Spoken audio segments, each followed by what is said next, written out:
Good day, ito nga yung aking paglalakbay papuntang Govgen. Hindi na ako nakapag-video sa aming pag-iimpake at fast forward na tayo. Dito na kami sa Davao Oriental at ito ang rotonda papuntang Govgen. Pa right side kami at ako nga pala yung driver dito at inutusan ko lang yung pinsan ko na mag-video.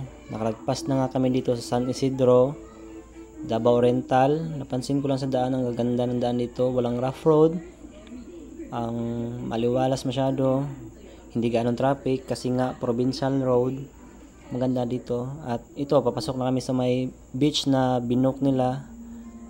Pasok na kami, hindi gaanong kalayuan at nakaabot na kami. Pagdating ng hapon ito, napag-isip ko na mag-video kasi ang ganda ng sunset. Meron nga lang fishing boat na commercial to, ang lalaking mga in person to, ang lalaki. At ito na nga, lumipas na ng gabi, nakipag-picture ako sa pinsan ko para may magawa akong dokumentaryo sa aking paglalakbay. Ito, nag-request sila na pupunta kami ng Parola, dun sa pinakadulo ng Govgen. Ito na nga, ang ganda ng mga beaches dito, ang mga bundok nila, landscape. In person na nga to guys, ang tataas nito, nakakalula. Ang gandang pamasdan. Ako bilang isang driver, hindi masyado ako gaano nakatingin sa mga view kasi nga focus akong driver eh. Ito, mga picture na to galing to sa may pinsan ko. Natusan ko lang siya at ito nga, ang ganda ng beach dito. Pwede ka nga dyan pumara, mag-picture, anong gawin mo. And ano pa ba,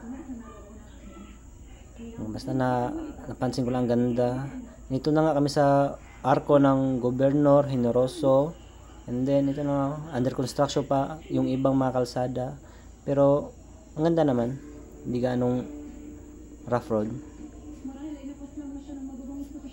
At ito na paglalakbay ko, ang ganda dito. Ang gusto ko dito, nakakabigay ng peace of mind. Ang ganda ng daan. Ito mga bundok na taas nito, in person to. May bus dito, nagulat ako, may bus sa gilid. At ito na nga, malapit na kami sa Parola. Rough road dito, under construction pa. At ito, sa loob na kami, nakapag-parking na ako. Picture ulit. Ito yung pinsan ko na may hawak ng cellphone ko, inutusan ko siya. And then ito na nga yung Cape San Agustin. Ito ako yung nakaputi ako, picture ulit. Posing. Then habang nag-aantay kami na yung aakyat doon sa may lighthouse, may yata yun, hindi ko masyado alam, parang lighthouse yun. Napag-isip-isip namin na pumunta muna dito sa, sabi nilang maganda daw spot daw, kaya bumaba kami dito kahit masikip, ang daming tao sa baba. Pero ganun pa man, nakababa din kami ng safe. Tapos ingat-ingat lang sa mga bata kasi ang tatalim ng mga bato. Ito na nga kami, sa baba na kami. Pag-isip ko na mag-video. Tapos doble ingat kami dito, ang tatalim ng mga bato. Then umakyat nga ako dito para tignan kung ano talaga ito. Ganun pa din, dagat pa rin. Pero ang ganda guys. And ano pa ba, ganun man din, bato-bato, may mga crabs nga dyan, di ko lang na videoan. Then picture ulit, ako nga yan, parang hindi halatang napilitan. Pabalik na kami sa taas kasi tinawag na kami para kami na lang sunod para umakyat doon sa may lighthouse. Ito na, parang park lang guys, di mo malaman na may dagat pala sa baba nito. And ito na nga, kami na yung sumunod, paakyat na kami.